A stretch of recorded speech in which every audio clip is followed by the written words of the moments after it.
Hey guys, welcome back for today's video where I'm going to be giving my prediction on what I think is going to happen in 3 of the biggest races that we have on Election Day for 2019, and that just so happens to be tomorrow. Now, it's an off-year election in 2019, so not nearly as much is going to be voted on, for instance, as what we're going to have next year at this time in 2020, but there are still some interesting races, and those being the governorships in Kentucky, Louisiana, and Mississippi. And you might be saying, well, these are 3 very partisan Republican-leaning states, so there's no way that there's going to be statewide races that are competitive. Well, that's not the case, especially a lot of the times in these governorships. We see these red states that elect Democratic governors, and we also see this on the other side where a number of very partisan Democratic-leaning states vote for Republican governors. We see this a lot, for instance, up in the Northeast.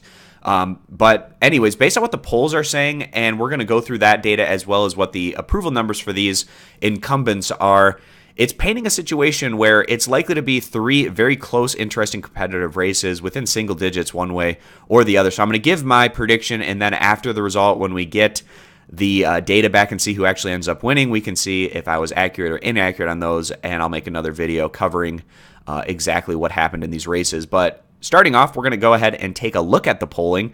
So a lot of this polling is kind of all over the place, so maybe take it somewhat with a grain of salt, especially this first poll that we're looking at from Targa's market research that has Beshear defeating Bevin by a significant margin. I'm not all that familiar with Targa's market research. I think they might be a new outlet, but if Beshear was able to bring in these kind of numbers, I think even his campaign would be surprised. But going down and taking a look at some more polling, we see that it's more of a competitive race. This one has it right about even between Beshear and Bevin from Mason-Dixon. Then we also had a couple of polls back in late August with this 3-way race. Now, the Republicans kind of splitting off a little bit of that vote, but if you consolidate their vote, so adding that 6 with the 39, it gets it up to 45. So in that case, Beshear would be ahead by 3 points, in kind of a similar scenario in this other poll that we had as well. But at the end of the day, it likely to be very close. Now, the Republican Bevin is the incumbent, so he has that baked into it. But I actually think that might be a disadvantage to him, and we'll get to that as we go over and take a look at the approval numbers of these governors. So Louisiana, the next state, the incumbent in this one is actually the Democrat Edwards, and the most recent polling has Edwards ahead by 3 to 4 percentage points, very similar in each of those scenarios. But in general, we're seeing a really close race. We had this outlier back on October 14th where Edwards was ahead by 16 percentage points,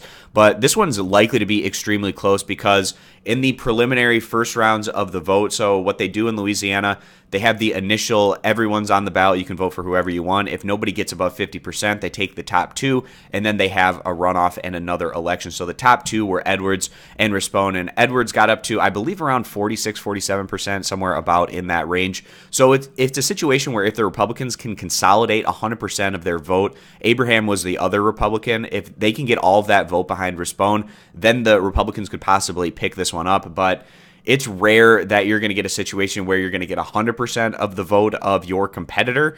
So I'd expect Rsipone to get a lot of that. Edwards might end up getting some of that Abraham vote, or maybe those Abraham people don't end up showing up and turning out and voting for Rsipone like they did for Abraham. So all of these are potential things to be looking at in this one. But like I said, again, almost certainly going to be very close and competitive. Now going down and taking a look at Mississippi. There's no incumbency advantage in this one.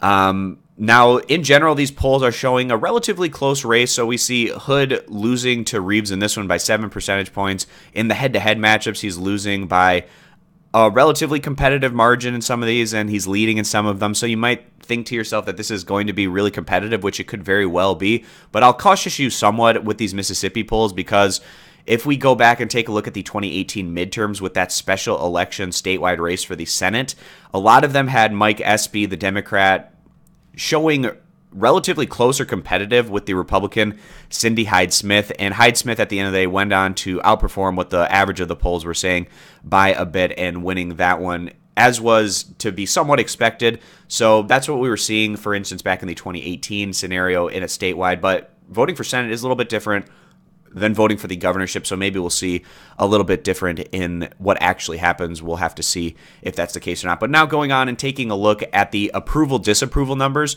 So what should really concern Republicans is the incumbent Republican governor, Matt Bevin, is if I'm not mistaken, he might be the most disapproved of governor out of all 50 states. You can see 53 disapprove percentage compared to 34% approve. And this downfall for Bevin really started when he went to war against the teachers in the state of Kentucky.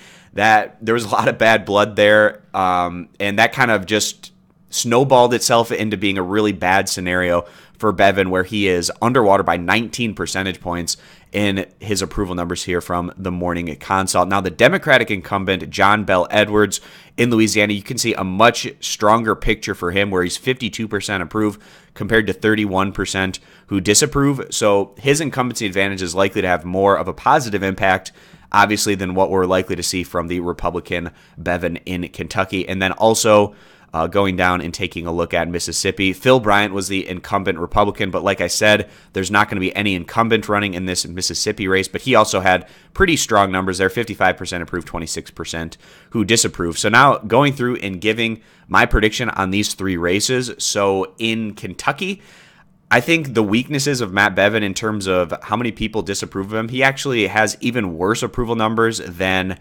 Senator Mitch McConnell from the state of Kentucky, and McConnell has the worst approval numbers of all 100 senators. It's a really bad sign for him. I think that Beshear does just enough to get past Bevin and get more of that vote to go on and win it. We'll see if that is the case or not, but that's where I'm having the Kentucky governor's race going to the Democrats with the challenger Beshear.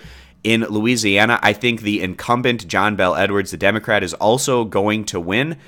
He showed relative strength in the first round of voting, and I think he's just able to hold off his competitor in what's going to be an extremely close race. But given the fact that he has really strong approval numbers, or relatively strong approval numbers for a Democrat in a state like Louisiana, I think his incumbency advantage coming in is enough to get him over the line in what's going to be a really close one. And then in Mississippi, I think it's going to be a situation where Reeves goes on and takes this one. I don't think Hood has as much of a chance, and I think that Reeves might even be able to outperform what maybe some of these head-to-head polls are saying between Reeves and Hood.